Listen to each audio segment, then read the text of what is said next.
লাইনে এই দুর্ঘটনাটি ঘটেছে জানা যায় শিবপুর উপজেলার মুন্সিফেরচর এলাকার সাবিনা বেগম আর 2 শিশুকন্যা সহ রেল স্টেশনে অবস্থান করছিলেন। এ সময় ঢাকা থেকে চট্টগ্রামগামী সুবর্ণ এক্সপ্রেস নরসিংদী রেল স্টেশন অতিক্রম করার সময় অসাবধানতাবশত বড় মেয়ে সিনহা গার্বাস্টার রেললাইনে পড়ে যায়।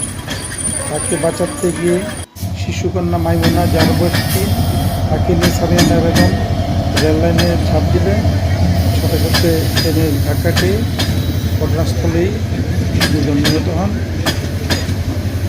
অপর শিশু সিনহাকে নরসিংদী সদর হাসপাতালে প্রাথমিক চিকিৎসা শেষে ঢাকায় পাঠানো হয়েছে।